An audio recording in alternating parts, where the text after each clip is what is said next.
But yeah, Cool. this is my podcast. I Awesome. call it the Oddball Odyssey. Yep. I am extremely nervous. I don't know if you can tell my voice. Don't be. My heart's beating real fast. So do you want to introduce yourself Yeah. for the audience? Yeah, I'm Shane Cashman. I'm a writer at timcast.com. I write like profiles on people. I write the Tales from the Inverted World series. That series has gone in and out of like ghost stories, simulation theory, alien abductions, Long Island serial killer, and then the newest book for that series investigated the lost Confederate gold in Georgia. So I spent like a year going down to Georgia off and on, looking for the gold or watching people look for the gold, but then falling into all these weird like stories of witchcraft, like crazy witches who run a hotel in the middle of town, and people who threaten me for looking for the gold. You gotta protect it. Yeah, some guy wanted to skin me like a dog. But yeah. That all kind of reminds me of the Superstition Mountains out here. I don't know about that. There's some lost gold in there, and it's super paranormal too because people have gone missing. There's like I want to say Apache, but that might be wrong. Okay.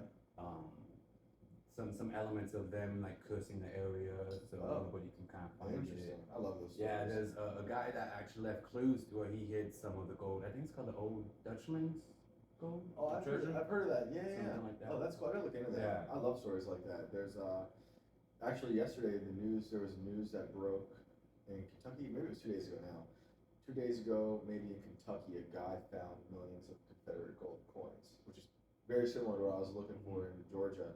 Actually came from the same mint, the Dahlonega Mint, because so the Confederates burned down Richmond because they didn't want the Union to take it, and so Richmond was the capital of the Confederacy, and Jefferson Davis and his whole cabinet were just like, we're gonna get out of here, burn this place down, like destroy everything, but get the gold out, get the treasure out, and they bounced out of 2 trains down south, and then they went to the Dahlonega Mint, which is in, I want to say North Carolina, could be South Carolina, and so when I was there in Georgia, people were saying it's possible that Kentucky militiamen who were helping the Confederates fight the Civil War were there, and it's possible they took some gold. So when I saw the news break about this guy finding gold in Kentucky, I'm like, oh shit, maybe he found what I was looking for, because he found a lot. Yeah. But the only thing is, when you find it, you kind of either have to keep a low profile, or you tell people, and then the government finds out, the government gets involved. Same with the lotto, they say.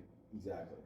Yeah, it's pretty crazy, which is why it was like kind of hush hush in Georgia, having me come down there, stirring up any bit of like dust about the gold, upset some people because they want to keep it quiet. They want to find it for themselves and not tell anybody, which I can appreciate, but it was So I write those books for Timcast, and profiles. I've done like I did Ye, formerly known as Kanye West. I did Alex Jones most recently, Riff Raff, and it's been a crazy few years, or 2 years. I know a lot has happened since I last saw you in Phoenix. Yeah. I actually just did the Carrie Lake one, right? Like maybe the day shortly thereafter. I know I was waiting line to see about getting a picture and do a quick interview. Yeah, that was crazy. That was a wild time in Phoenix to be with her for the election, trial in the courtroom. So it was wild. Yeah. Yeah. Well, it would be 7-8 months ago, early December. Wow. Yeah, that was crazy. Yeah, it was fun. Carrie is a really good lady. It was really awesome meeting her. And she gave me some of her time, which she doesn't have much of, especially at that point because the election trial is happening, and she's like fighting the whole war against everybody. So I was kind of shocked that I got the opportunity to get her for a one-on-one, and then basically sit in that courtroom for 2 days, 2 long days, watching that court case unfold, which in my opinion was like a sham, because they didn't really care too much about the people in charge, the people she's fighting against, like the defense of the state was just kind of like condescending to her. She's very much kind of like moving along. Right. Space. Meanwhile, if you're paying attention and you understand like what they were doing in terms of like the machines failing, which seemed on purpose, or was it printing over pages. Over 50% of them failed? It seemed like it. I don't know the exact number, but then they even Just printed the around. ballot sizes. Yeah, that Wrong. seems weird. And that had to be something done manually. And they're like, oh, no, it happens. Like, no, it doesn't happen. And it happened in a lot of places. So, you know, it's just one of those things where you're sitting in a situation and you're watching something unfold and you're sitting next to someone else who you don't, who like you politically are opposed to, and they're watching the same thing and disagree with you completely. And it's almost like they're, I mean, like in an alternate dimension. Because you're like, we walked out of that room and, you know, despite all of us watching the same evidence be displayed, we all walked away with different interpretations. It was ridiculous. But it was fun. Yeah, seems taxing. Well, the first topic I want to get into is nihilism, because I feel like it gets talked about a lot, and I feel like I am somebody that leans more to like positive nihilism. Like I think in the grand scope of like time and the universe, most things don't matter, but that doesn't mean, you know, in the moment you can't give your life meaning and purpose, kind of like Jordan Peterson talks about and whatnot. I like that. How would you describe positive nihilism? Like how do you apply that to your life? Like is it because like you have you experience the negativity in the world, but you are trying to use positivity to get past that? Well, I do see that there is darkness in the world. If you pay attention to the news, like everyone's been talking about the sound of freedom, how it's being kind of covered up and pushed down. And we know Epstein's happened. There's countless Disney, Nickelodeon execs accused. So yeah, I very much do think there is darkness, and I try to counteract that by being a good person and trying to kind of give back that positivity back into the world. Yes. Like growing up, if somebody asked me for money, I never necessarily cared if they were lying to me or not. Right. If I choose to give, I choose to give. Right. Yeah. That comes from deep down. Yeah. I like that. And I've always wanted to kind of get into the movie industry, but I have a speech problem, and I just never thought I would be a leading man type. So now I'm trying to do that a lot more independently. So I feel like that gives me purpose. I don't want to go in Hollywood. I kind of want to push back. Yeah, as you should. should. Add a little. So I want to get back to nihilism in a second, but let's go to that real quick. And like, I used to want to be in like the publishing industry, the big like. I thought about writing the big books, like publishing houses and all that stuff. But then, in a similar way, you see maybe Hollywood and the movie industry. Those industries are so bankrupt, like morally, and they're like kind of there's so many surrounded by gatekeepers, and we know that they're pretty much filled with a lot of despicable people, especially the ones who run those places. Yeah, that's what in a way. Sorry to cut you off, but in That's a way, okay. I'm actually glad I waited now instead of trying to do it when I was younger. That's how I feel. I did actually try. You know, I tried for a long time while I was a furniture mover, while I was a professor. I was submitting books that I would write and all this stuff, waiting to hear back, trying really hard to go that like official route. That's what to me that seemed like the only avenue. Despite having grown up in like the hardcore punk rock scene where all my favorite bands were bands that kind of like eschewed the mainstream and then started like on some like dirty club, and that they would tour the dirty clubs of the country and then put out their own records. So like I knew that was a possibility, but I didn't really apply that in the music world in the published world, right? And I like it took me a long time to realize that, and then after like so many like literally 10 years of rejection from the publishing world and all that stuff, I wrote this post probably only like 3 or 4 years ago at this point, just like condemning it, just saying I'm done. I'm never like submitting to them again, like literally and figuratively, never submitting to them again. They're just bankrupt of any like ethics, and they don't care about talent or unique voices, because you see these institutions have been so like hijacked by ideology. So they don't care, you know, what the story's about. They care who wrote it, what they look like, you know, what gender they are. All these things are trying to fit into a box. And I was like, I can't be a part of that world. First of all, I'll never be. Like the way I look is the straight white guy. Like they would reject that just from hearing that, right? And I was told that like multiple times. So, and at the time I had no maybe like 6, 7 years ago, I had no language to describe what was happening to me. Like I wasn't really listening to like a lot of the people in this world, like in the podcast world at that point. Honestly, like maybe not at all. And then probably early Jordan Peterson stuff, who started to talk about things from colleges that he was seeing as a professor, that then I was seeing as a professor as well, but I couldn't like explain it yet. I had like, even though language is everything to me, There was no words. I couldn't describe it. I was like, it's just insane. Like, and I couldn't imagine it being widespread because I was in New York and I was like, New York is a depraved place, and maybe it's just New York. But then he was from Canada, and I was like, oh yeah, I am seeing all of those things. So it was like all of that happened at once, where it was me rejecting the publishing world, me rejecting the college world, trying really hard to like make a career in both of those places, but it was like not happening. The professor thing was a big career because I was an adjunct, which is like basically you're just a body to fill in the chair until they find a full-time person. Even though you work full-time, they don't pay you full-time, they don't like give you an office, they don't give you any insurance or whatever, but you're expected to work as hard as a full-time professor.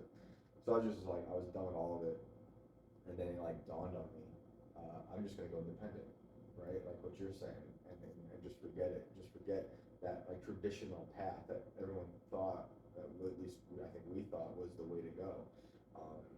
And that was like the most freeing moment, was realizing that I put my own book out that summer.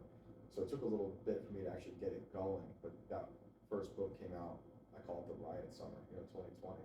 And that was just by myself. I wrote that book. It felt really good.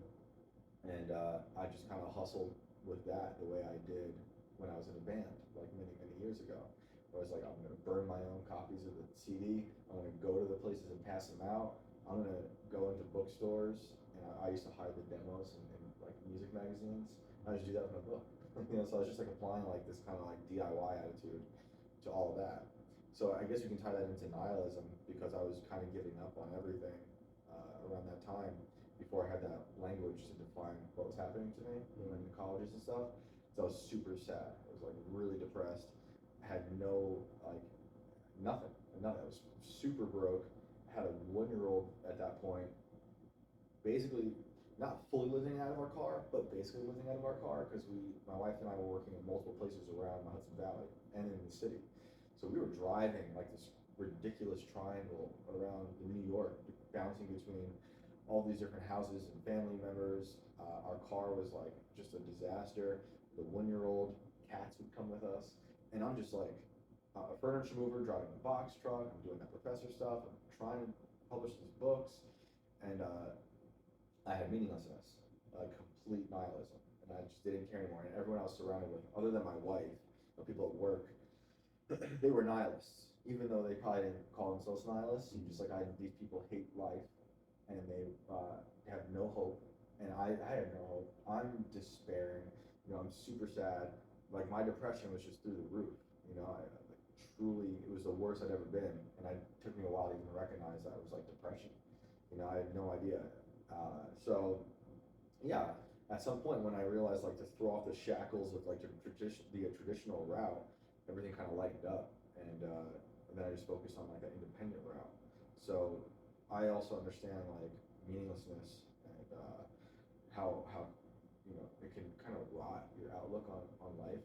But man, life is so beautiful. Like just driving here today, like right now, I took this beautiful drive here, and it's just like this place is it's so beautiful, it's painful to look at. Like the way the mountains are, the river. Look, there's a lot of problems with California, and like the politics are clearly insane.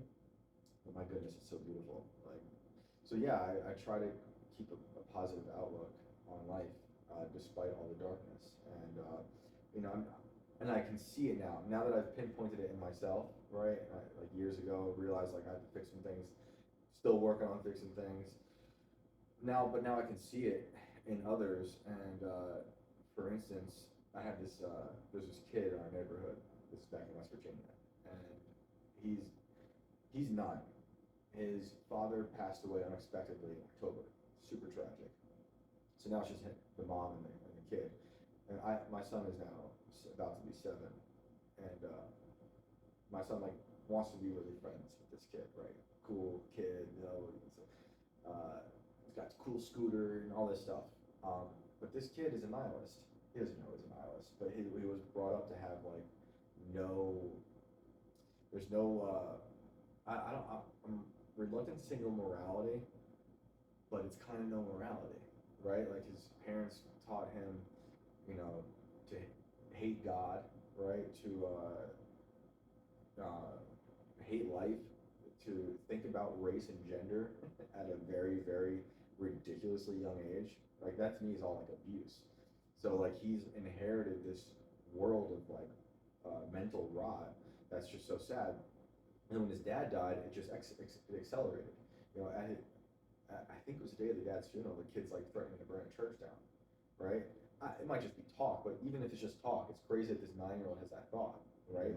I understand why he has it because his dad's passed and like all this stuff, but he sees no hope in the future. So as much as I can, I've tried, to step in here and there as like a role model to some degree. I can just be like, the mom had to leave for work, and she's like, "Can you babysit me and my wife?" She asked my wife and I, and I was like, "I'll do it.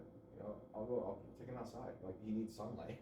He needs like basketball or something." And, like I saw the kid laughing for the first time in like 6 months or a year, and it felt really good. So like I can see it in him because I honestly I remember being like that at a certain age. I didn't experience what he experienced, with loss of a parent, but I've experienced lots of loss in my life from a very, very early age. So yeah, nihilism is good to like point out, and I think it's widespread, and I think our politics are promoting nihilism. I think a lot of people are nihilistic right now, and I think a lot of these things going on in the culture, whether it's promoting transgender stuff in children, or the climate change crisis that people think they need to go overboard with and slaughter 100,000 cows in Ireland to fix climate change. Like it's all so absurd, but it's because I think they're so detached from any God, really, and that's something that's new to me as well. It's like I was considered myself an atheist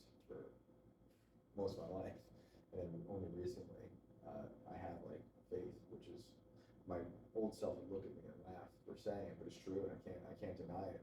And I found like an anchor in reality, with that. Not saying everyone needs that. It'd be cool if they did, but for me, that was like the anti-nihilism. It's like that, like it's the only authority I care about. Like my whole life, I will always be anti-authority, but for God, I found like this blueprint of a deeper meaning and morality that I've always had, because I think it's impossible to be, if you think you're acting moral, it's always coming from a place of like a faith, whether you think it is or not, But yeah, no, that's where I've been at lately. Yeah, for myself growing up, I don't know if I would say I was an atheist. I just wasn't necessarily a believer. Mm-hmm. But in high school, I did go to church because I was dating a chick that went to that church. Yep. Now I'm more, I think it's agnostic, not necessarily believing in a God, but higher, because I do believe in like higher planes of existence and higher dimensions. So if there is a cap and there's a being up there, then it's just kind of, you're playing around with just names at that point. Oh yeah, that's all it is. At that level, it's hard to fathom what kind of being that would be. So that was kind of what I put down here. And for my understanding, I heard this clip video that said, three-dimensional beings, fourth dimensional, if you can think of like a tesseract cube collapsing in on itself, you could be any time and any place you want simultaneously. The fifth dimensional would be able to do that, but be able to perceive alternate timelines. Right. And then the sixth would be able to interact with those alternate timelines. So everything just becomes a jumbled mess of what is the beginning, what's the end. It seems like that makes sense. If you could be, because that's what they say about that one squid or octopus, is that it can revert back to its pupal stage and essentially be immortal. The one that dies and comes back. Before it dies, it can like go back to like the pupal larva early stage. They're gonna find a way to harness that. Yeah, that's what I think that ties into my view of positive nihilism is that everything's kind of like a circle.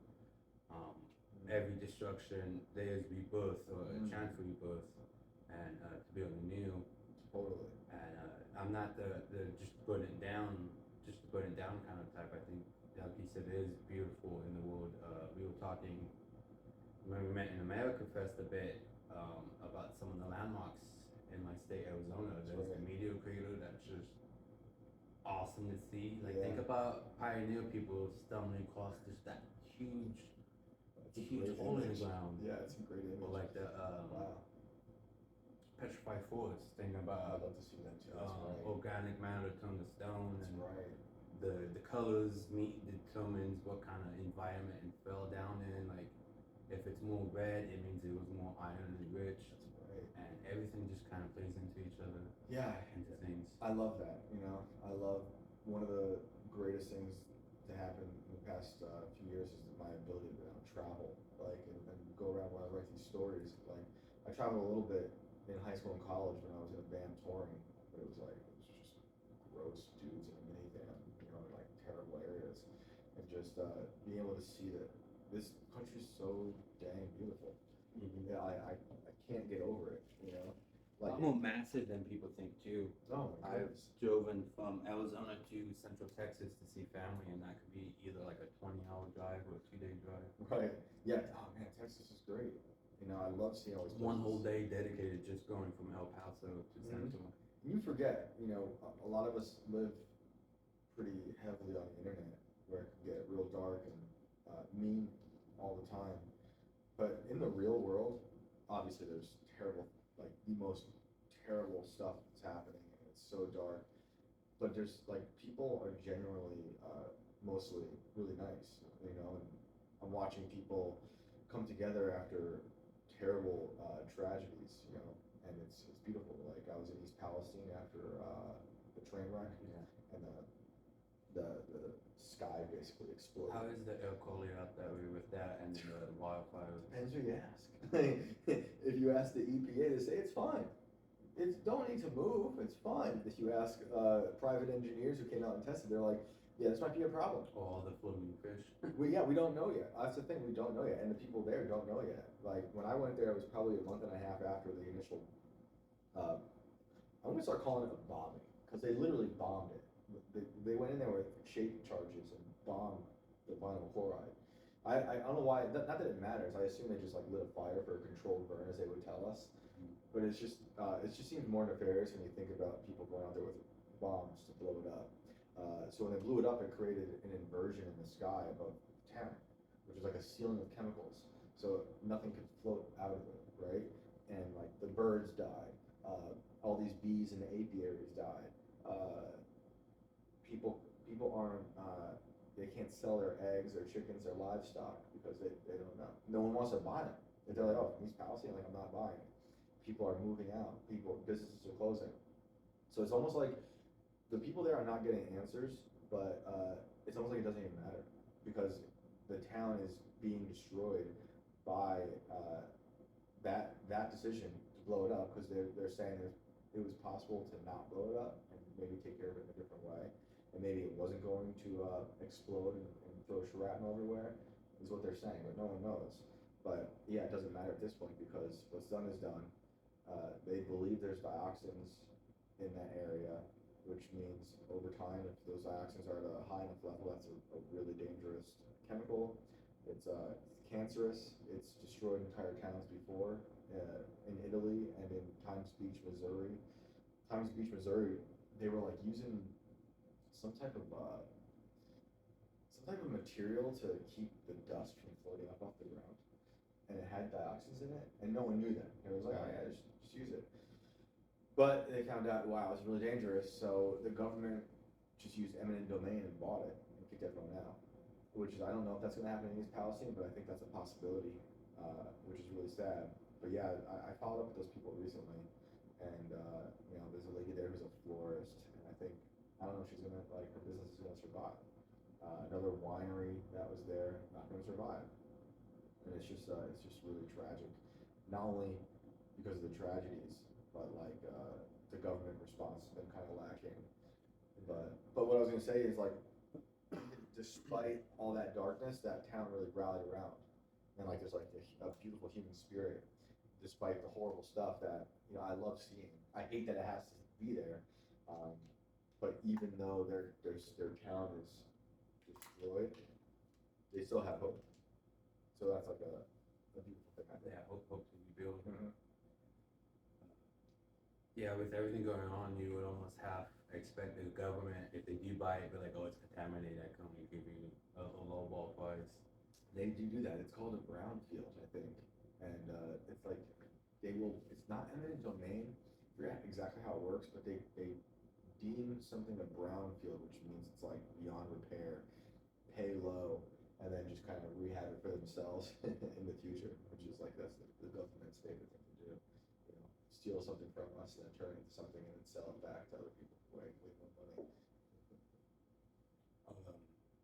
It's almost like who came up with it first, the government or Apple taking stuff away and selling it back?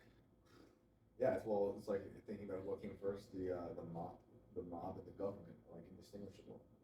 I did hear a thing about like connecting 2 points in history. It was saying that the creation of the mob you could blame on women because they wanted men to stop drinking, which led to prohibition and then domino effect. Oh, that's hilarious. Yeah, there's no good deed, I guess. No matter what, you're gonna create something.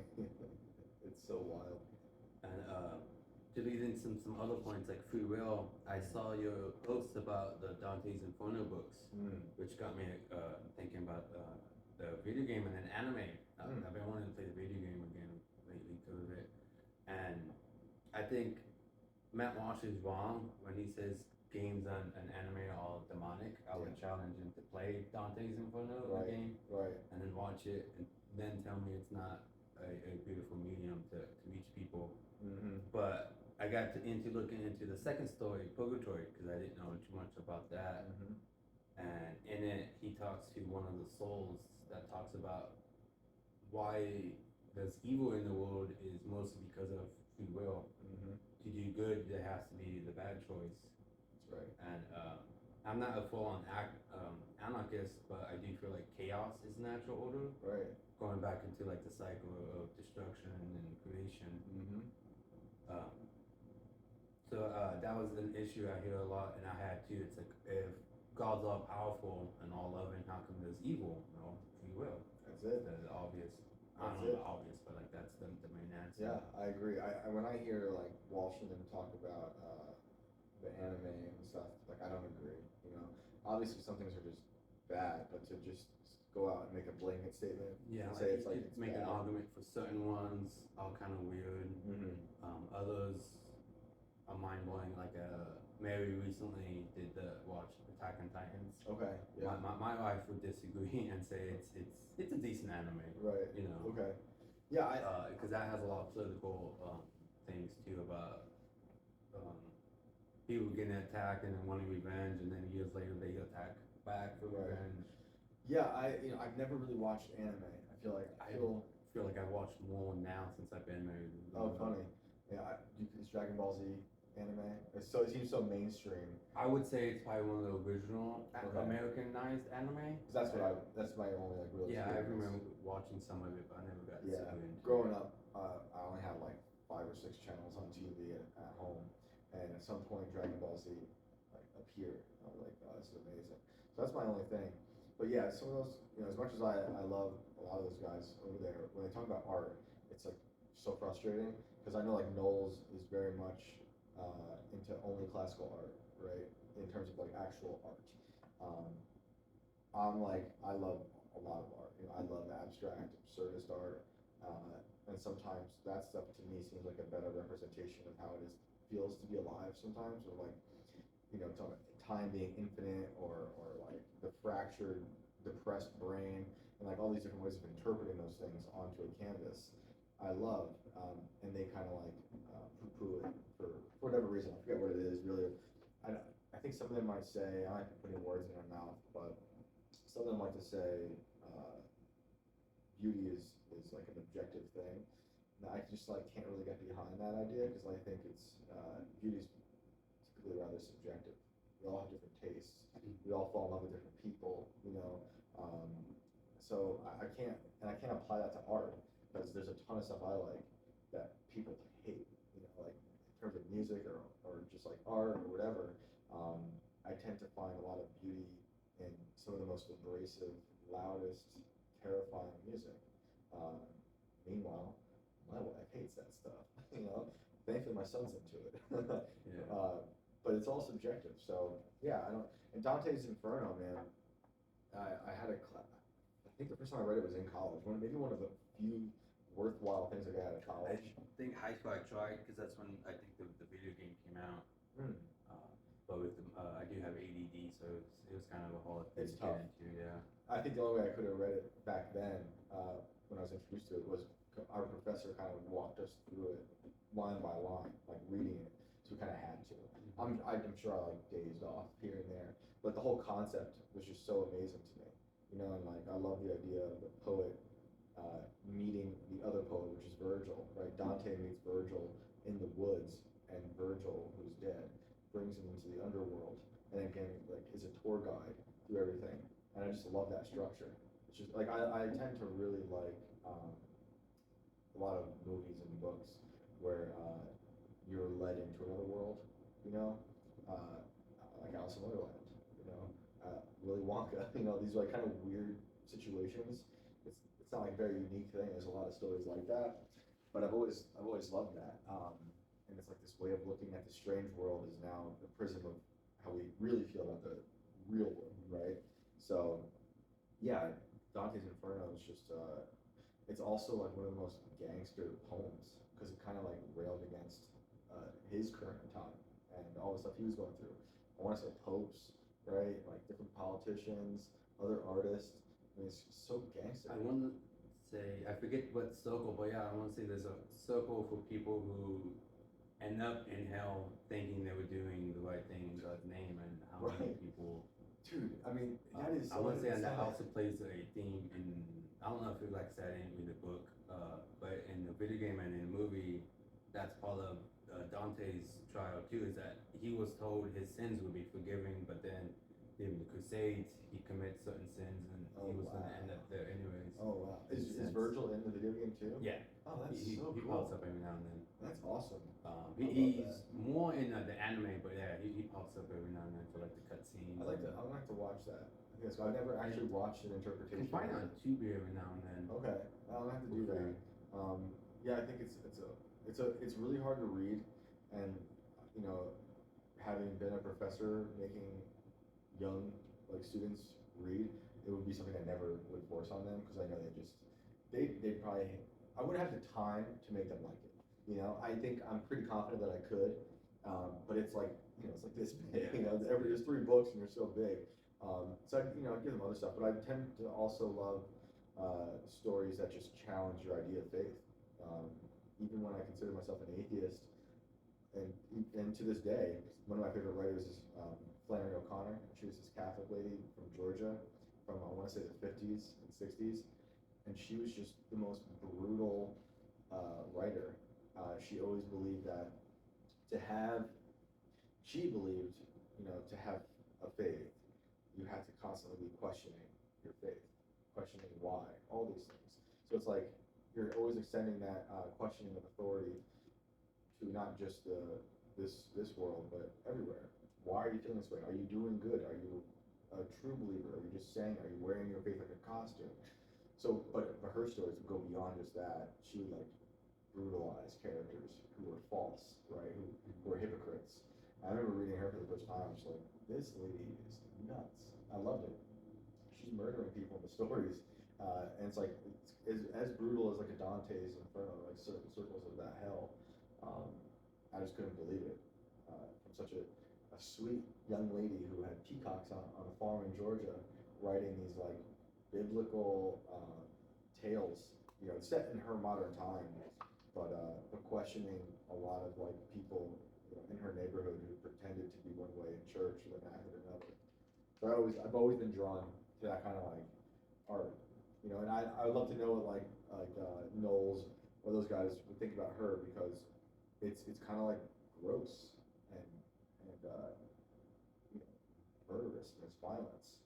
So I wonder how they're go for the sake of go in a sense. right. And artistically. Right, but yeah, but I think it's beautiful, and I think it provokes a lot of like really strong emotions in the reader, which is why it's like, you know, different things will do that for us. So I can never just say, oh, you know, music these days is all bad, because there's definitely good music these days. There's a lot of bad stuff too. I listened to a lot of Tech Nine and Eminem growing up, but yeah, I'm not a huge fan of modern rap. Yeah, Techno's awesome. Yeah. I want to bring back to a point you said about Hollywood and having no morals. I think it's kind of funny too. The anime, I think in the video game too, Mark Hamill does a few voices, and I wouldn't put words in his mouth, but he seems to kind of push back on like the Christian ideology and stuff.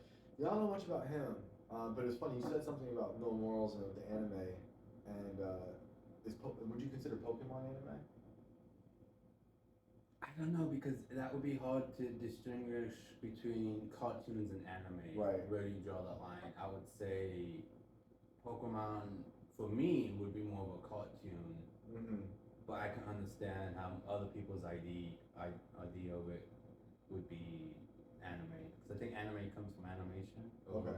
Am I just connecting the dots? Yeah, I'm not sure the difference so much, but I decided to let my son, watch some Pokemon, old school Pokemon. My kids love old school Pokemon. Yeah, and I noticed while listening to it with him, even though I did watch it back in the day, I was like, there's actually like some good lessons about this, and like teamwork and the struggle to be better and all the stuff that were no other like cartoons that we're thinking of letting him watch. We're pretty careful about what we let the kids watch, and YouTube's just a no in general, even with like certain blocks on it. Like I just don't trust it at all. So like we're pretty like picky about what we let him watch, but somehow Pokemon came up at school and I could tell he was really into it. And like I was like, all right, that's cool. So I was happy listening to it, because in so many cartoons that we looked at for possibly letting him watch that are modern, that they depict the parents as like fools, right? Like there's so many, or just like absent, or like the children talk back and there's no repercussions. And it's just really bad influences on the kids. And it's not like that's totally unique to today. It just seems widespread. And I haven't found like anything worthwhile. So like, we'll then watch very few things, or there's just like kind of like a Christian app with shows and movies that we'll let them have. But even that, like you can't trust honestly anything anymore. Even if it says it's one thing, right? You just don't know.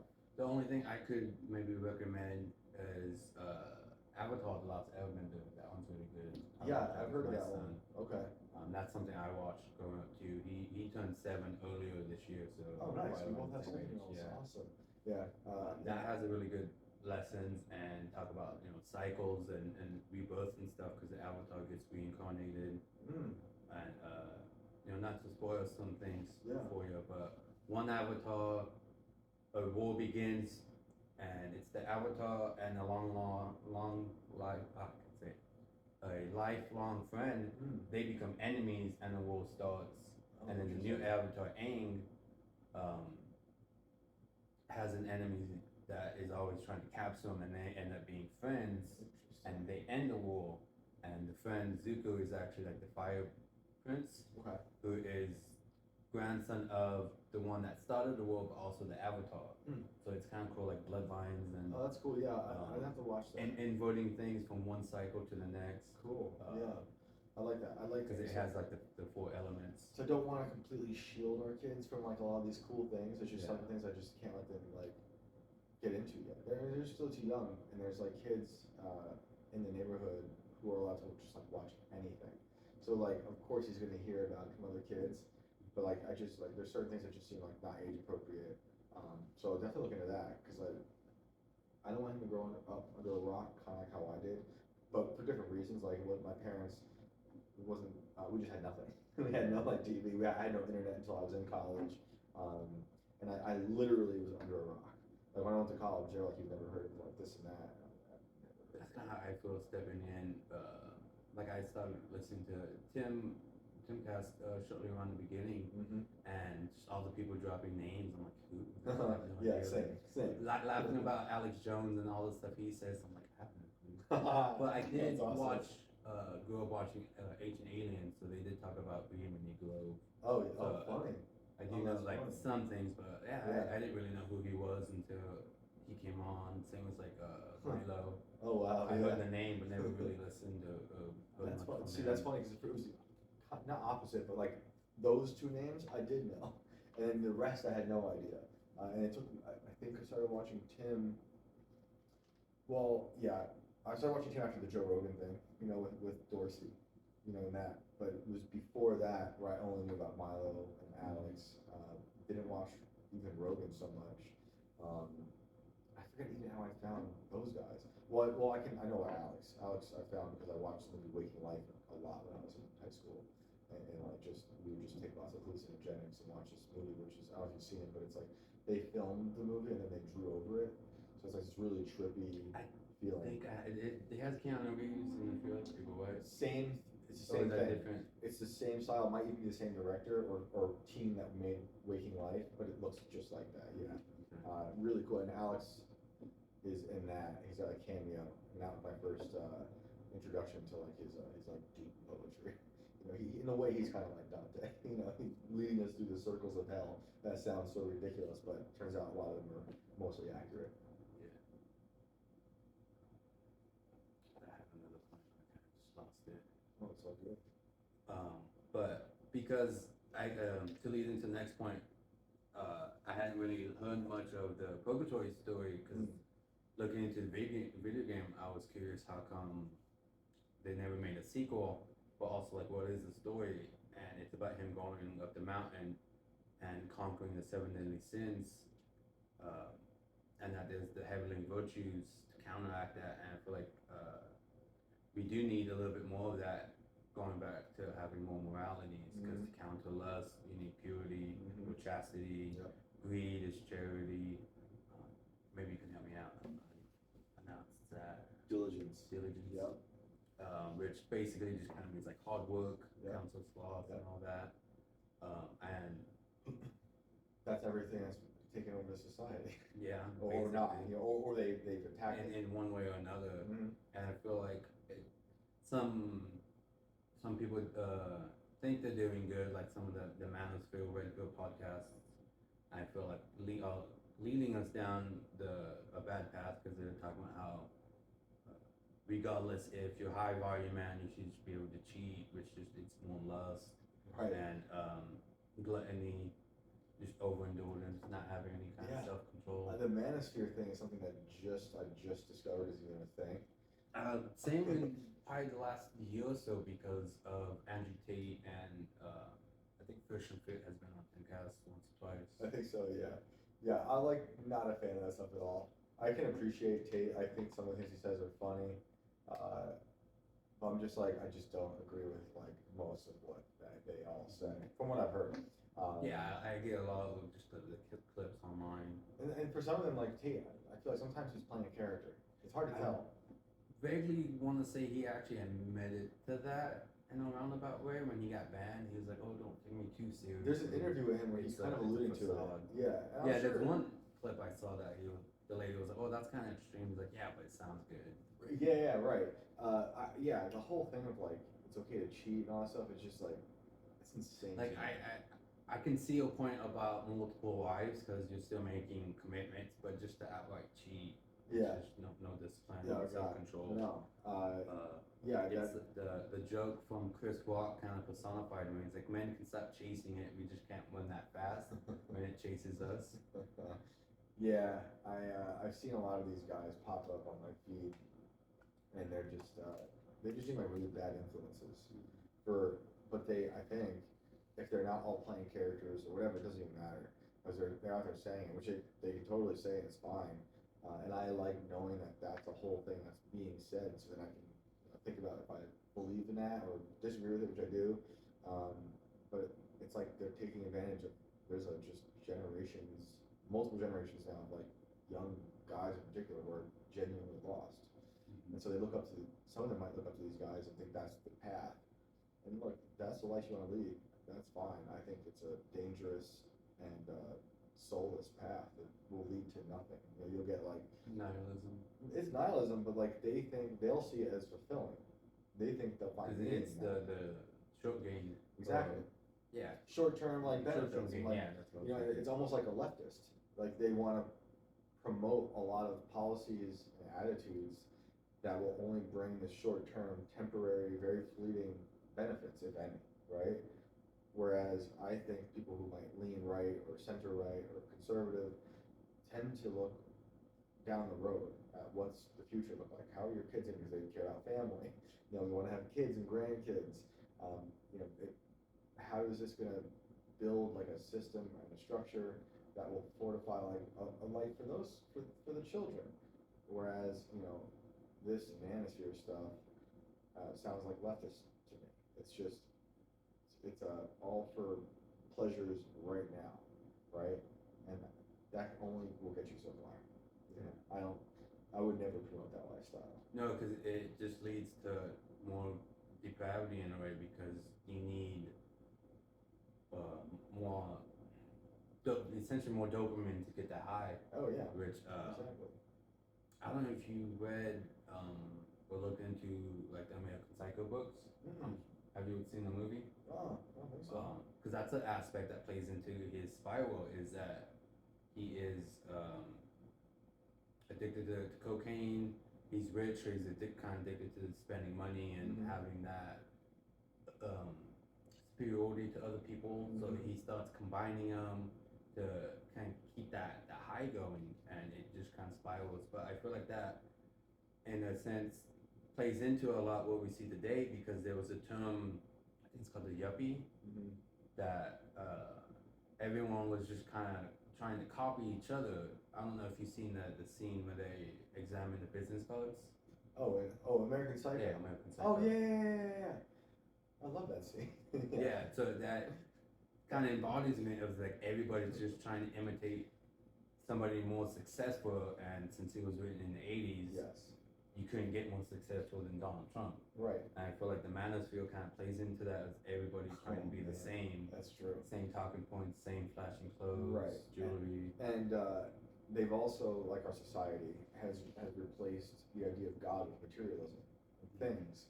So everyone wants things more than they want any type of connection to something bigger than them or a family, right? Everyone's comparing. It's like that scene with the business cards, where everyone's so worried about all that stuff. They worry about having what other people have. Yeah, and you get upset when you don't have what that person has and all this stuff.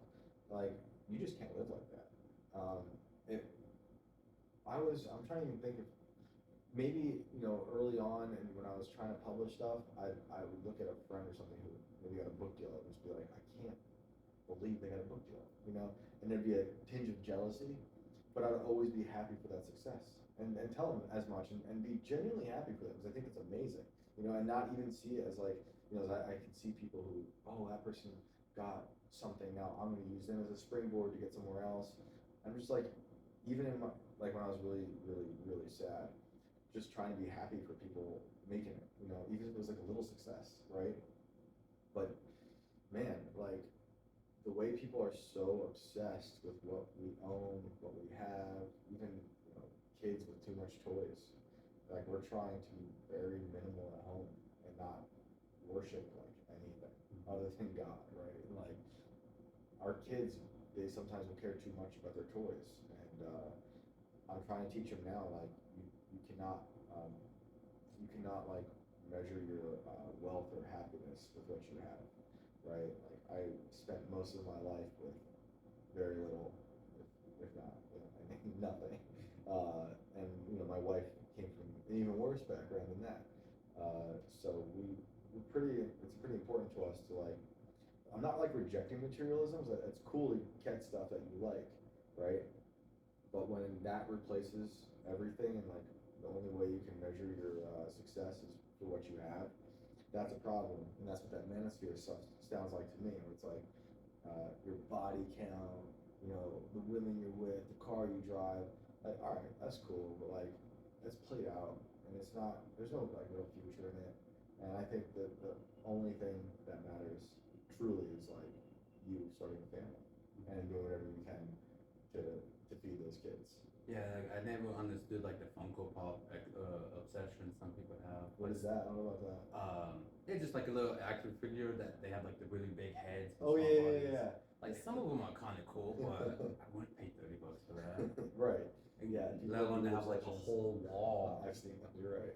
It's crazy, It's but crazy. yeah, I feel like it's kind of like a feedback loop or like a downward spiral because they talk about how before you can even settle down, you have to have like this ridiculous high body count. But if you're talking like small areas, there's overlap, and to get that high body count, obviously you have to sleep with women. That makes the women's body counts high, which makes them not, down the line not wife material. Right. Yeah. And it's all just a It just seems really destructive. Yeah. I'm not freaking angel. I was like really crazy really life in high school and college and after college and all that stuff. But I don't say I regret it.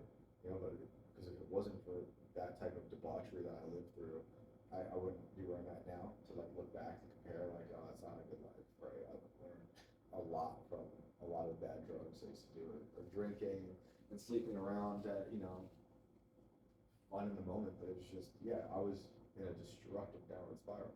It took a long, long time to find a top. Still looking a little bit. It's crazy journey, man. Yeah, that's why I feel like I'm on a journey. That's why I like the name, the Oddball Odyssey. I'm kind of odd, and it's just a journey. Yep.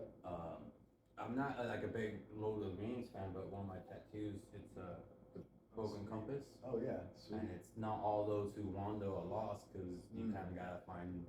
You may know where you're headed, but you gotta kind of find yourself along the way. Yep. And nobody can tell you how to get there, not even compass or map. And even if you think you found yourself, you'll probably find another version of yourself down the road, and you should just be open to that, right? Yeah, there's I think he posted one of Hobson's songs. He's a good artist. I like. It's another one of his Ill Minds. I think it's number 8 or 9. Oh yeah, that song is crazy. At the end, it's like, just because God puts you where you are now doesn't mean you shouldn't question where you're at. Think about 5 years from now, where you're at with who you. I couldn't believe those lyrics. Yeah, it's really true. Every time I hear it, I think of Dr. Phil. But yeah, it's a good little message. It's a great message. message. Always think about your relationships. Yeah. Who's holding you back? Who's trying to push you forward? Yeah, it's great, and you should always be reevaluating yourself. Like I said, I don't necessarily believe in God, but I do think you need morals. You need a good backbone to be a good person. Yeah. And it's all about surrounding yourself, about positivity. If you're around people looking down that just want to burn it down, you're gonna want to do the same thing. Yeah, or just go along for the ride and watch. It's why, like, when I was at my most depressed and like pretty suicidal, and it was really, really dark, I could sense my darkness was like a disease that was easily communicable. Like it would just infect anyone around me. And so when I noticed that, and I kind of changed up my lifestyle a bit in terms of like, it was just diet and just like forcing myself to stop obsessing over certain things, like really dark things. Because it was weird, because at the time, it was like also the happiest in my life. I had a son, right? I had a wife, great marriage, great child, beautiful family. But for whatever reason, all these failures in my professional life and the way I saw myself were just like a negative anchor, like weighing me down into like just darkness. So when I flipped all that, and then I started thinking like positively, and not like out of ignorance, like I still like deeply understand darkness, and most of the stories I write are like within that dark world. But when I started to like switch my attitude, I noticed that my positivity and me trying to be optimistic and whatnot, that was also just as communicable as the negativity, but it had like a longer shelf life, and I could see around me, even those people at work who we were all miserable. We were all working at a furniture moving company, like it was just bad, I was like, oh man, you can literally change your environment, just by your outlook, just like the words you use, the jokes you make, which is like, look, you can say whatever you want. I don't care. People call me lots of things. I like it. I'm a sick masochist. But like, I tend to just try to lead with positivity for the most part. Like, I'll get crazy when I have to, but like, I prefer just to try to be positive because not only to set an example for like my kids, but just because I now understand I can kind of change my environment by acting a certain way instead of getting like rowdy, crazy, stupid drunk, and just infecting, like projecting my problems onto everyone else, which is what a lot of people do. And now it seems like we have a lot of people in politics or influencers who are also projecting. So it's like I'm just always trying to check myself, where I'm like I'm not just projecting, because we're all going to do it. It's like inevitable that you're going to say things that probably deep down are true about yourself and not others. But yeah, that's kind of like what I've been on. But even though it's gotten better, I still don't think I'm like there. I'm just on that journey of like always open to finding out a new way of dealing with myself, being a human being, as ridiculous as it is on this crazy, wonderful planet, and also understanding like the more I think I know, I really just know less. Like I know literally nothing. Like I'm trying, I know things, but at the end of the day, the thing I thought was true yesterday could be proven wrong tomorrow. So just trying to like keep that in mind. It could be a reality shift and it'd be wrong anyways. Right. I mean, look how many times people have been wrong the past few years with everything, and I they're think supposed the experts. Mandela effect is an interesting rabbit hole to go down to. Yeah, I love that. About what people do or don't remember. I remember taking psychology in college, and that was the point that human memory is not that great. There are some people that remember seeing Bugs Bunny at Disneyland. Yeah. Maybe they could have had something when Who Framed Roger Rabbit came out, but that's an impulse business. That's the thing. The Mandela effect is super interesting. I also believe there was a cornucopia on Hanes underwear. I think that's what it was, right? Is that part of the theory where it's like there's just one of them. Fruit of the Loom, sorry. I don't know. There's a Fruit of the Loom, there's Nelson Mandela that's named out of, some people thought he died a long time ago. Right. The Berenstain, dying Bales. I've seen pictures where it's both spellings, but everything can be doctored. That's the thing. And also it's like, are people just remembering dreams wrong? Or, but you can say that's on a mass scale. I just don't know. Sometimes I'll say, I like to blame CERN. You know about CERN? Oh yeah. I'll just be like, it's CERN's problem. They just keep blasting particles together at the speed of light. It's got to be doing something like causing a ripple effect. If not that, to go back to like the higher dimensionals. If there's a being that can interact with alternating timelines, is there a higher one that could combine them, and that is why people misremember things. Totally. Kind of like He Who Remains, like Marvel. But also, I do feel like, not feel like, but I think one theory that I came up with. Did you ever see the Jet Li the One? When he goes around and killing like all of his alternate selves across the multiverse. That's a funny concept. No. Yeah, and which each one he kills, the energies gets divisited up amongst all that remains. So he basically becomes the last two, and they're like super strong. I feel like, what if that plays a role, because what happens to consciousness? Right. If you're put into a scenario that is basically 50-50, do you make it out, do you die? What happens to that consciousness of the other self? Does it just get combined to the one that lived? Well, that's interesting. I'm gonna have to watch that. And if there are certain differences, which one gets erased, which one continues? Yeah, this is sort of similar, but you reminded me of something that I wrote about in the first Inverted World book. You know about stone tape theory? It's where people believe that a tragic death could be absorbed into a material object like stone.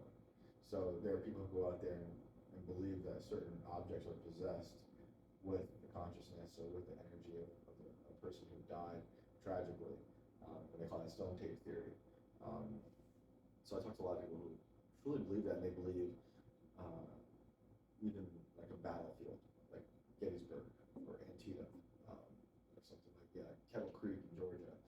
so much bloodshed happens there that it like infects the ground. And I had that thought about like haunted houses. You know, you used to live 80 years in a sense in one location. How much psychic energy is left behind from all human emotions you felt throughout your entire life, your rage, your sadness. Right. And then I go back and forth with that, and it goes back to what we were saying about projection. It's like when I show up to a house like that, am I just projecting what I'm thinking about this house because I know the history, right, onto the house, or has it actually absorbed something? I don't know. I grew up in a really old house, and a lot of weird stuff happened there. I would say in some cases maybe it's a bit of both. Knowing a place potentially could have activity might makes you think every creek and stuff is something. Yeah, and people buy into it. I mean, I was thinking about Nine Inch Nails today because when Trent Reznor wrote Downward Spiral, he rented out the Cielo Drive house where the Tate murders happened. You know, it's like kind of a really dark place. Supposedly, I don't know if this is true or not. Supposedly he said he didn't know that until someone showed up to the house and told him. I think that's like a really like crazy coincidence. I was gonna say it makes you think, what is a coincidence or not? Like, is it the one in a million house you picked happens to have a history, or is it on purpose? Right, and then so maybe the house did something to him or not, but he was fine-ish until that recording of that record, and then he wrote this story about the downward spiral, and then he did go through a downward spiral, you know? So it's pretty interesting. It makes me think of Amityville Horror House. Oh yeah, Amityville, yeah, exactly. Is it the location or was it the family? Because nobody else has said anything about any kind of paranormal activity. I'm beginning to think that there are just places that are like demonic pits, like that you can't avoid, like Long Island in general.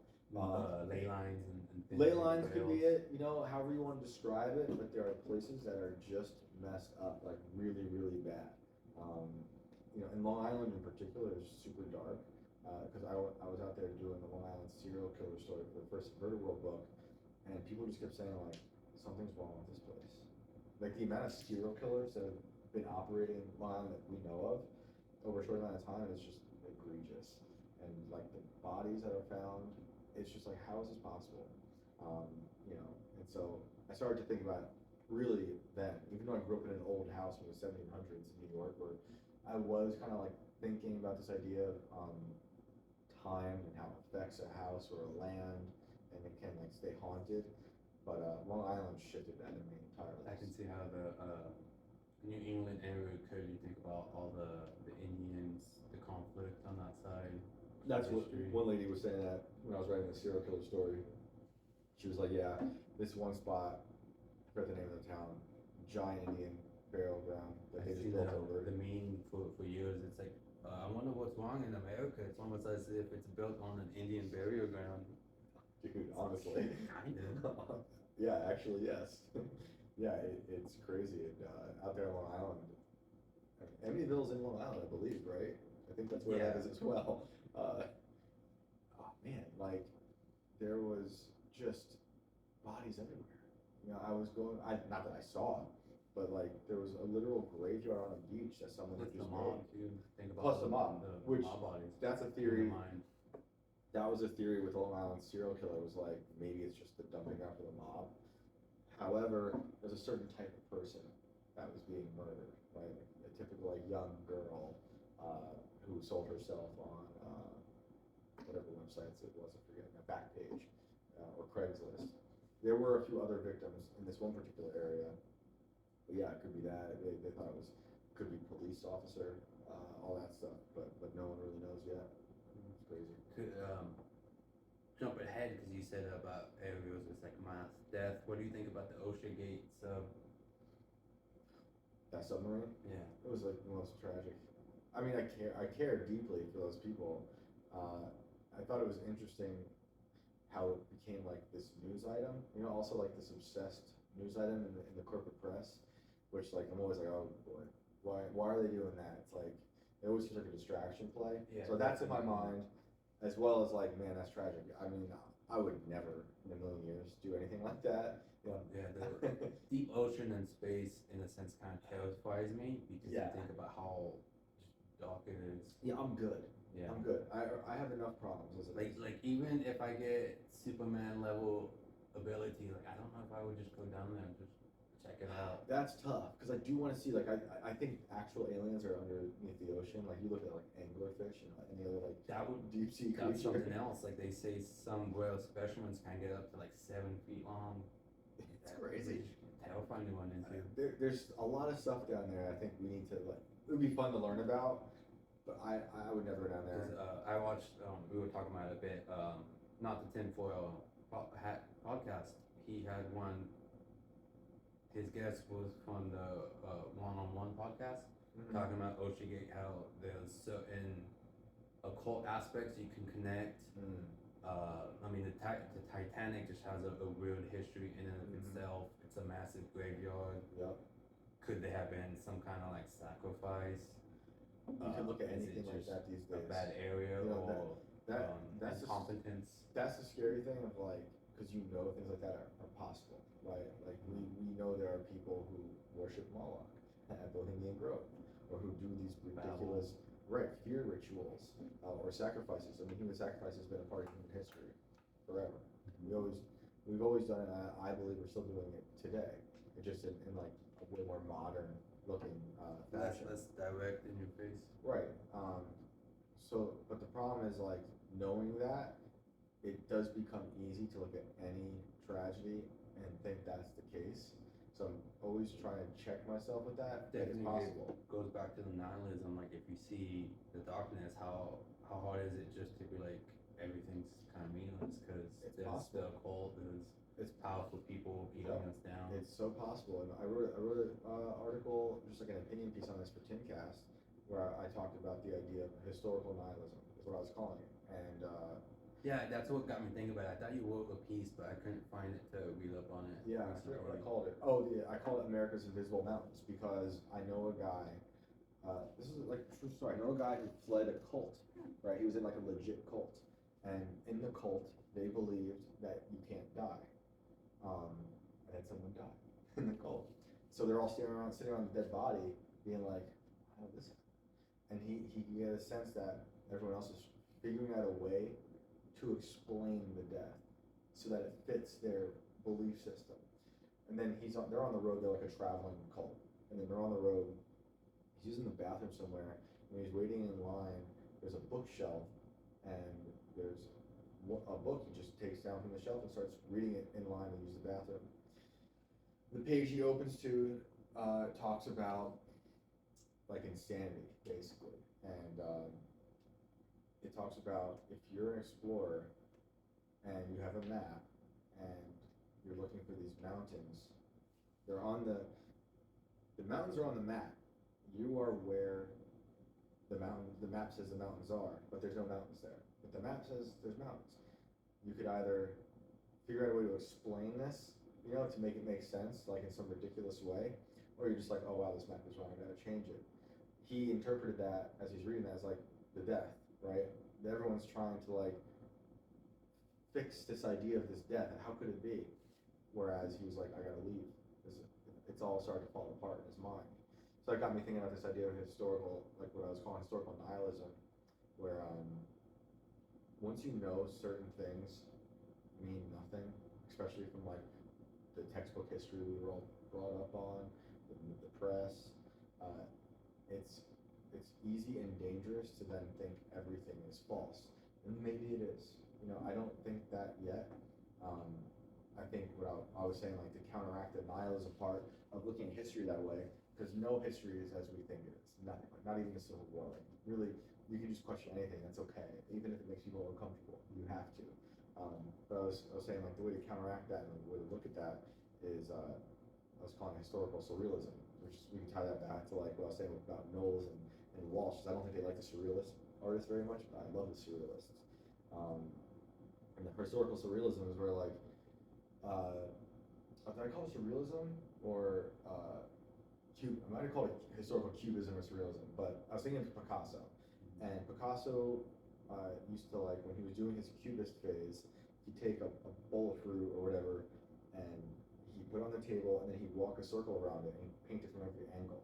So he's creating like this multi-angle, ridiculous-looking thing that looks silly or childish to some people, but to me, I was like, that's like a really interesting, omnipotent way of looking at something from every angle, you know? So that's how I think we should see history. It's like you gotta look at it from every angle. If you're just going after like, right, like if you're just going after the clean cut, like everyone in the Union was good, like man, Sherman was a bad dude. You know, people look at him as like this great hero, but he was a really bad dude, and he was actually like incredibly racist, right? People look at him as like the person who freed the slaves because of the Sherman's March to the sea, but he okayed the slaughter of many freed slaves because he just didn't like them following him, and you know, so you don't learn that part, you know, because it kind of like muddies the waters of all that. So that's how I'm trying to like tell people to look at history that way, because you can easily go down that route of seeing all the sacrifice, all the Moloch, the Bohemian Grove, the people in charge, WEF, you know, this like these globalist attitudes, Bill Gates, all these things, and then see that everything is like an extension of all that darkness, and it is probably getting touched by it, and probably a good majority is manipulated by it. But I'm just reluctant to apply it to everything, like the submarine, right? Saying like, oh, that's part of the strings they're pulling. But man, who knows? Like, it could be. Whether or not it is, the way it's used in the media does become like a fear ritual, right? And like everyone starts looking at that and obsessing over this, and like, Yeah, because I've seen the memes now about people, companies saying, oh, for this much you could take a tour out in space, and it's like, again? yeah, let's not. Hey, if you really want to go to space, go for it. But yeah, I mean, I see people getting into that all the time, losing meaning in absolutely everything. I just, you know, as a parent, it's hard to express that to your children. I want them to be able to question everything, and be confident in their questioning, and be okay to say something that might make someone uncomfortable, because your curiosity is really important. But just know, like, when you are maybe acting out of paranoia, and that could be me projecting, because like I got a lot of paranoia, right? I was like born paranoid, where I just think everything could very easily slide into just everything. It's conspiratorial. I know I keep bringing it back, but my wife likes the Let's Not Meet stories. She likes to read those on Reddit. When it's like creepy encounters. Oh, and stuff. yeah, I've heard of that actually. You're right. If you go down that, you can get back to the nihilism of seeing the world in a dark place, because you think around every corner there's somebody there trying to do something to you, to your kid. Yep. You have to keep that in your mind, unfortunately. You just can't let it drive you, right? Like, you just have to know. Hold you back. Right, like, because yeah, like, look at how people reacted for COVID. They turned COVID into their boogeyman. Literally, some of the people didn't leave their house. I know people who did not leave their house for 6 months with children, right? And that was like insane. You know, you have to balance all this out. And despite you know, they were given facts, but they would say that was just misinformation. You know, about you tell them that there was a 99% survival rate, but to them that was like a far right talking point. Everything seems like a far right talking point. Exactly. Go back into the Sound of Freedom.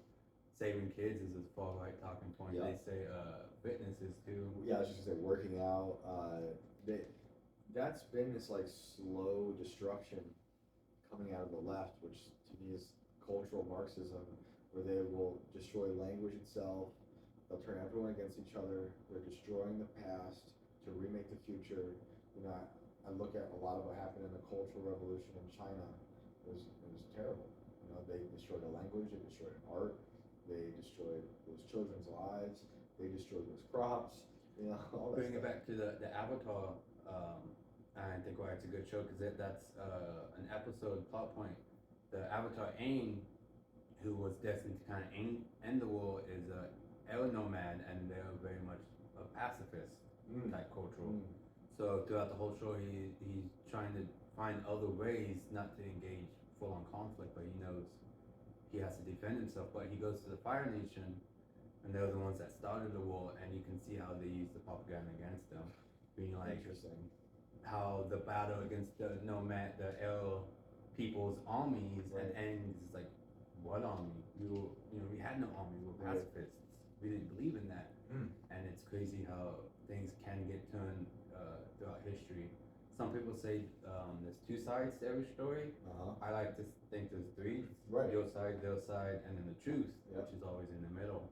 Yeah, totally. And what you're saying, and then we could connect that with Mao and cultural Marxism and the cultural. A lot of the cultures in there is very influenced from Asia too. That's why I bring it up. Like the Earth Kingdom is very much China. Interesting. They have Boxing Say, and it's very much like Chinese. Where there's another point where they're trying to get help, and they're like, "What war? There's no war in Boxing Say," but and all the people are kind of brainwashed. So in that way, what you were saying earlier, and then Fire Nation is Japanese in a sense. Oh, that's awesome. And yeah, that's what I was just gonna bring up Japanese and the Chinese and with Mao. And you were saying earlier about prohibition leading to the mob.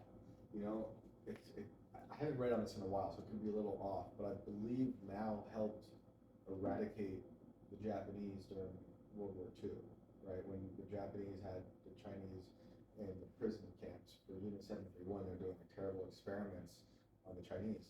So it's almost like, I mean, that's some of the most disgusting, grotesque stuff that can be done to humans that the Japanese are doing to the Chinese. And Mao, having seen that and seeing the brutality, it's almost like it forced him to turn into the monster that he became, right? Thinking he was going to do it to save his people, then he just became something that, I don't want to say it's far worse, it's different. I don't know if he did those crazy experiments. He implemented a lot of policies that led to famine and death, and the Sparrow, the Four Pass campaign, right? Like you Which is God. funny. It popped in my head. My son got into playing the Plague Inc. recently, and that's actually one way you can spread the disease is by birds, and you can see it pop up that certain countries kill off all the birds, or if you're doing it livestock, they kill off all the livestock. Right. It's like when people try to play God with all these things, whether it's Bill Gates with Scopex, which is where he would Scopex wants to block out the sun to cure climate change.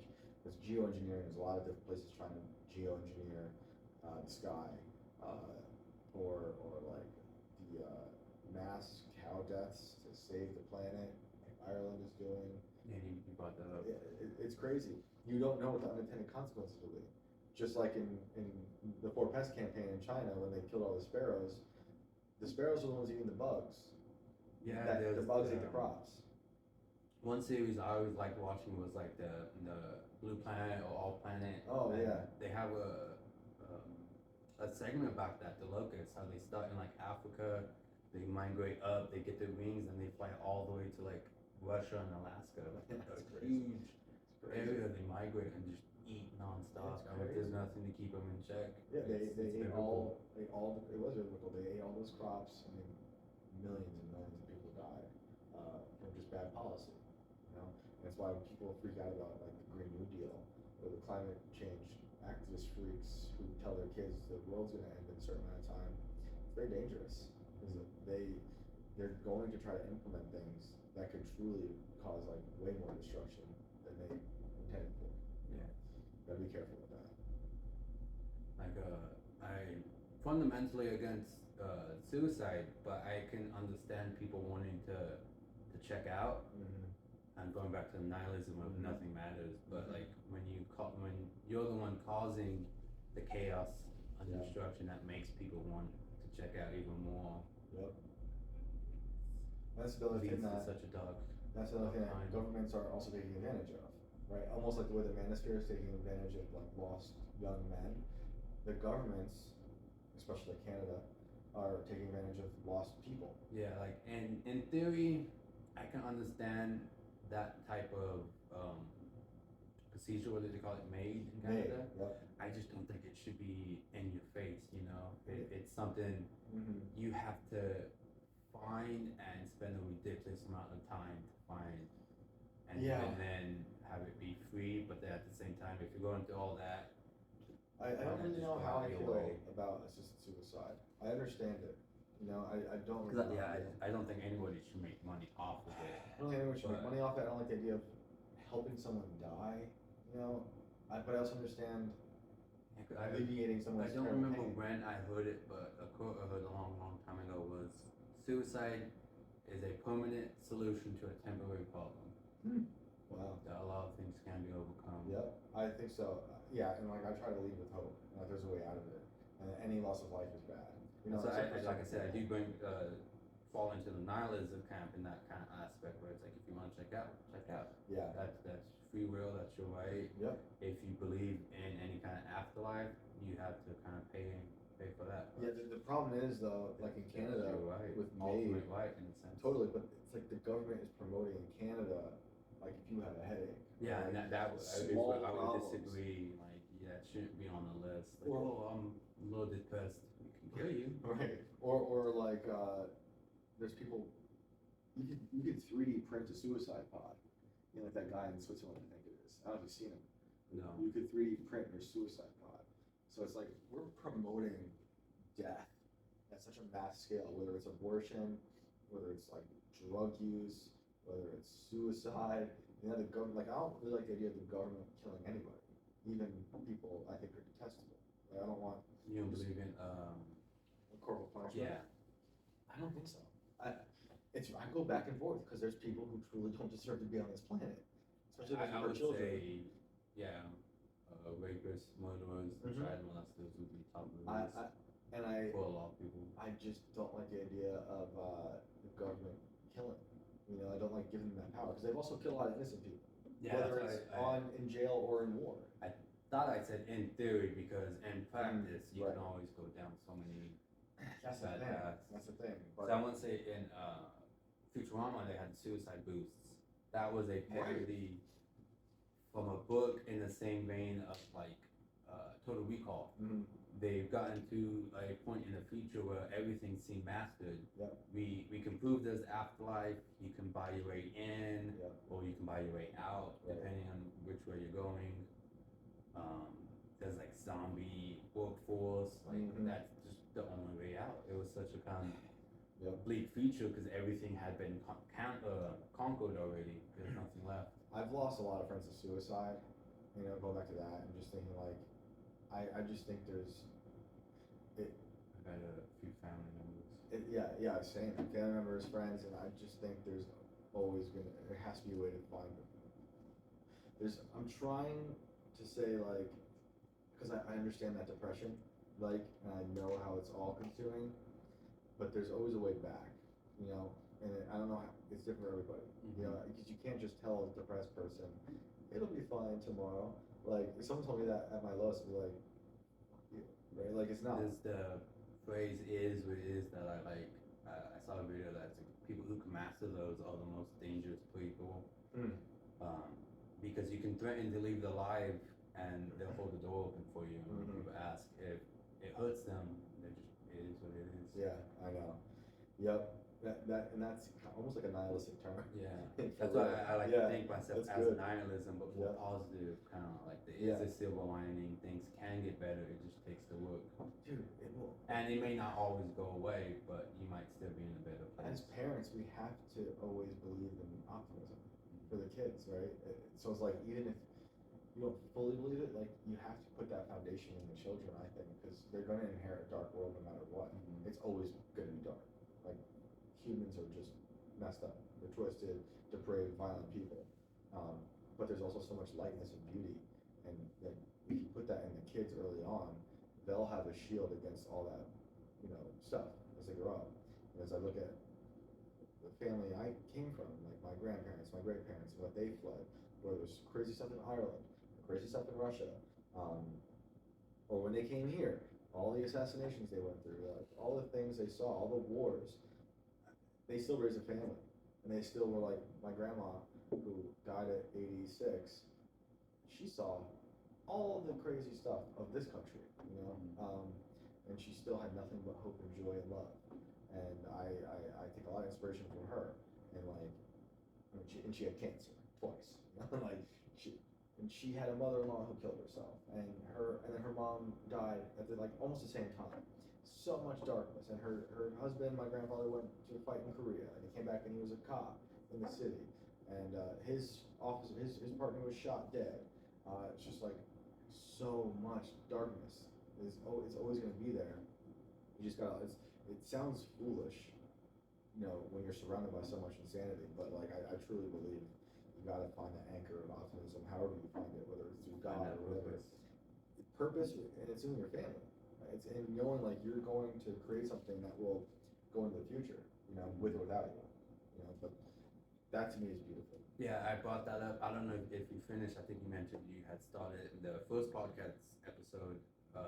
You were talking about like OnlyFans, and yeah, seeing your parents struggle and fight every day to give you a better life instills better values than just being like, I don't know, my mom sells pictures online. Right. Yeah. I think it's sad. I know there's a lot of women who will say, well, it's the best way to pay the bills, and they're making crazy money. I understand doing it out of desperation. Like, times get rough. The females, it's not to too vulgar, but it's easy to eat a dick in the morning so you can eat lunch later. Right. But just to want to do that as soon as you turn 18 because you think I'm gonna get the money, I'm gonna get the material. Yeah, it's very the lust, I understand the that vanity, desperation, pride and stuff. I'm so hot. I understand that as a desperation. I wish they wouldn't, but it's beyond that now, because now it's become like the thing. People will like, a lot of young women will see that as the platform, right? So that's and nothing against. I'm not a Kardashian fan at all, but like they're also part of that. Possible for gaming the system and being strategists in a way. Oh, they're smart. Yeah. Kim Kardashian is a smart lady, but like a lot of young women can see her business model as how it started, and like that's the path forward. I think that's pretty terrible. Let me ask you, do you think essentially making prostitution legal would be any net gain, or would it be all just negative?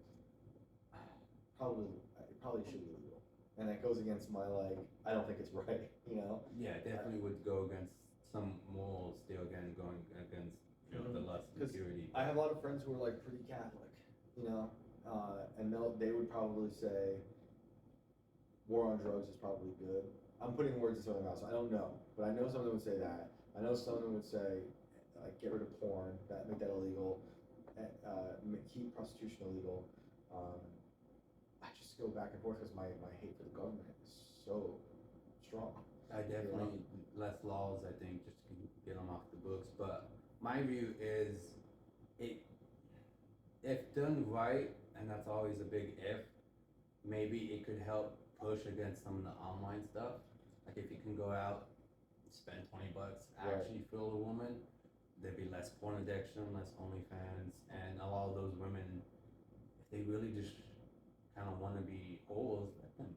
I get that, and then like I said, I understand a lot of the negatives. But it's also like goes back to your point about when you were saying about maid and like keeping it hidden and not. It's like, how would you do that for prostitution, right? Because I'd rather promote. That was a big thing you brought up. New York being a cesspool is that in Times Square you had a lot of shops that were porno shops, skin shows and other things. Peep shows, huge crime glory holes. Yeah. That's when my grandfather was a cop in the city at that place. Yeah. It was insane. Yeah. It seemed like the city was a hellhole. The 70s. Yeah, 70s. The city was bankrupt. It was on fire all the time. It was crazy. So I would rather promote a society where young men and women aren't promiscuous, right? And they don't go do that. I also hate regulations and I hate the government.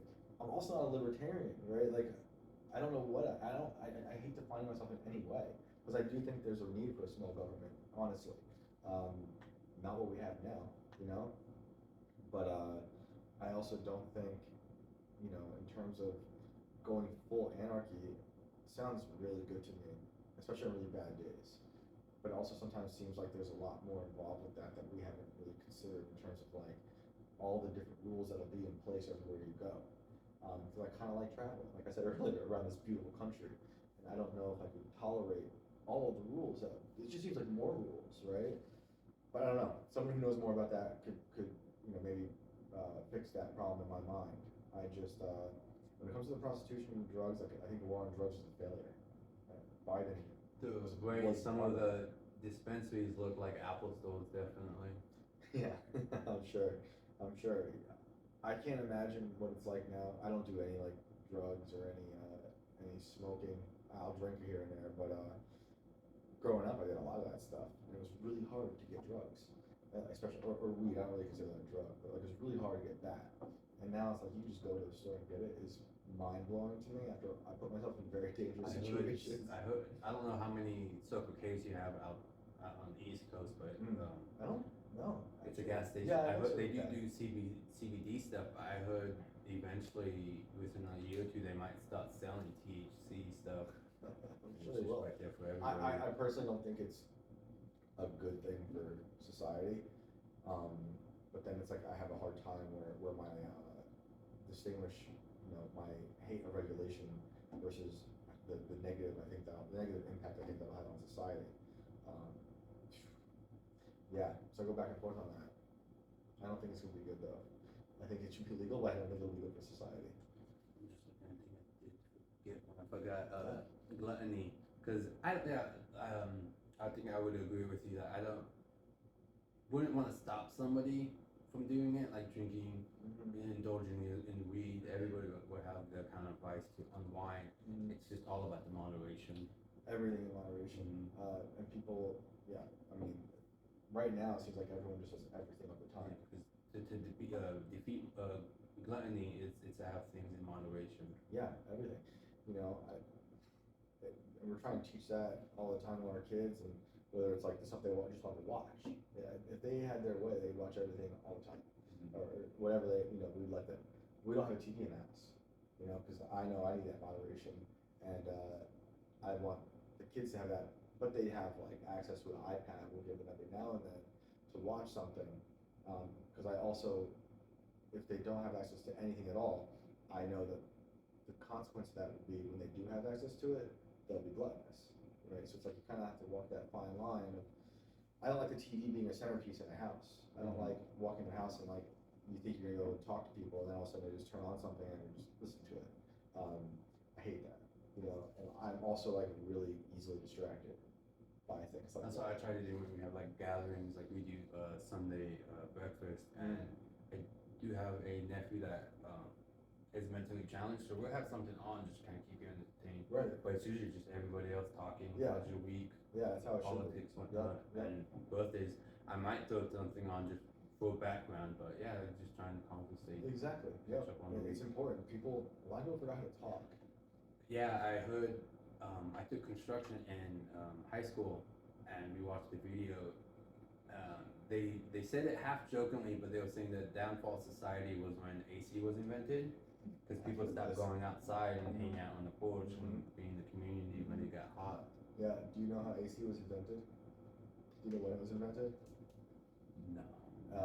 When President Garfield was assassinated, they were taking care of. So he was shot and he slowly died. They took him to the Jersey Shore, and it was super hot, summertime. They're like, we gotta keep this guy alive somehow. He's president. So they invented like an early form of air conditioner, like with Navy engineers, and it was just like a bucket of.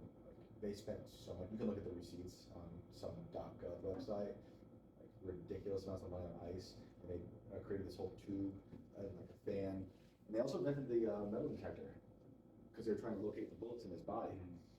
But what they didn't realize was that he was on a metal bed frame. The metal detector kept going off. They're like, yeah, this isn't working.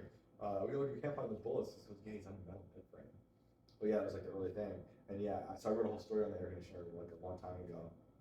And you could see how it kind of turned humans soft, I think that and TV a little bit, like talking moderation. Yeah. There's only certain, when it started, only certain channels, only during certain days. Even the news, people brought up, they're like, yeah, there's no news. Right. Yeah. And I kind of grew up without all those things, like no air conditioning in the house. We had box fans. I had no TV. Well, I had TV with like a few channels.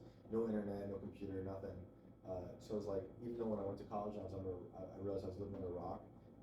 I was embarrassed at the time, but I'm kind of glad, that's how it was, because it made me like really appreciate air conditioning when I do get to have it, because it's great. I'm not gonna like not have air conditioning. I think it's really good, but people are just like born in it, and now they can't like survive without it. Yeah, that's what's funny about Arizona. I see all the memes about the heat, kind of like the Bane. Being born and molded by it. It's AC until I was a man.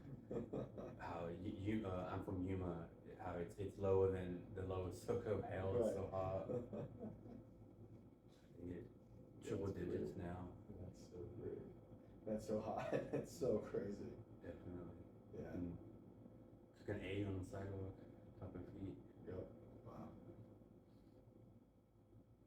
Before we move on, did you have any other comments, concerns? Because the rest is just kind of paranormal. Yeah. Stuff. I was curious about the story I had brought up. I heard on the tinfoil hat podcast about you talked to a witch that opened a portal, saw a dog man. So yeah, she was a source. It's funny, I was talking to her when I was writing a story about the stone tape theory, and it just happened to come up in conversation that she was at a mystery school where they kind of opened those portals, and they had a dog man. I don't think she called it dog man though. I think it was more like a beast, like a dog beast, what she was calling it. But she said that they brought the beast through the portal and unleashed it into the world. So yeah, that was wild. That was my first really experience, just hearing something like that. And I didn't realize there was a whole world of that, because I think Tony Merkel was on the tinfoil hat show talking about Dogman, and so Tony and I met through all this, oddly enough, because he heard me on IRL telling the story I just told you about the lady with the portal.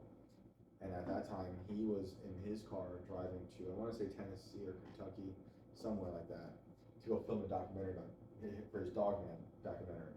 So it's just like really weird for all of us. Like in that moment, I'm talking about the Dogman thing. He's on his way south to film something with the Dogman. Then we connected over that. Tony's one of my favorite people from the confessionals. So it was really cool. But yeah, the paranormal stuff is interesting. Exploring that has been a lot of fun. And it's kind of like the same thing I apply to everything else, is like a pretty severe skepticism. I don't fully believe or disbelieve a lot with that stuff. I think a lot of it. And they say about 90% of human DNA is like old viruses, so you don't know if there is some truth to kind of like the curse of the werewolf. Right. You get a mosquito bite, next thing you know, you get more attributes. Yeah.